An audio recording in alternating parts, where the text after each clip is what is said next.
interested in terms of politically involved, really it was the 1982 Israeli invasion of Lebanon that first drew my attention.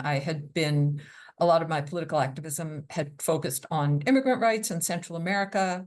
I lived in Spanish-speaking countries and spoke fluent Spanish, and Spanish and Portuguese was my undergraduate major. I was still an undergrad at the time in 1982. And so I was pretty deeply immersed in like Central America solidarity and working with Central American immigrants at the time. And with the Israeli invasion of Lebanon, it was just so horrifying watching the news every night.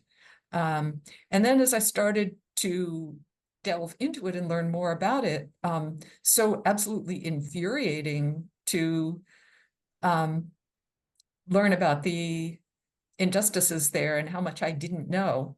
So, I mean, I saw kind of a real parallel to Central America in that respect.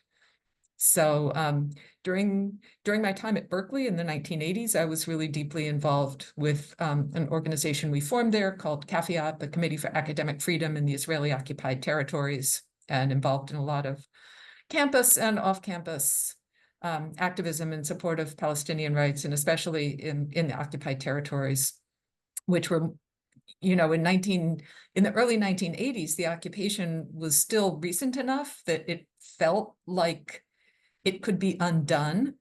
Then when I finished graduate school and got my first job teaching Latin American history, because I continued to focus on Latin America in my official studies, in part because I was in the history department. And it was just a lot more congenial to me politically than Middle East studies in the history department, than Middle East, than you know, the faculty and students that I would be working with there.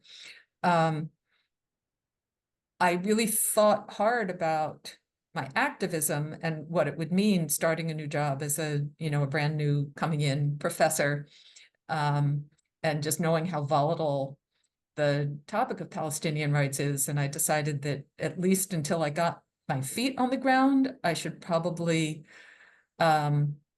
focus my work on Latin America and like make that my public persona at the university, and not really talk about Palestinian rights. That lasted, I started the job in 1990, fall of 1990, and my resolution lasted until January of 1991, with the first US invasion of Iraq. And I had kind of quietly found one ally on campus who was the new chaplain on campus, who also had been really involved in Palestinian rights and had made the decision, and starting the job, he started the same time I did, that it was time to be a little bit more quiet about that. But the college canceled classes the day after the US invaded, and called for volunteers to do like teach-in activities. And there was a lot of student protest on campus. And so my colleague and I, the chaplain, decided to offer a workshop on Israel-Palestine in the current crisis. So we both like came out that day. And to my great surprise, in my fourth year review, and I still really stayed away except for that one event, and kept my focus on Latin America. But at my fourth year review, the chair of my department wrote an evaluation of me, which he had to do for my fourth year review.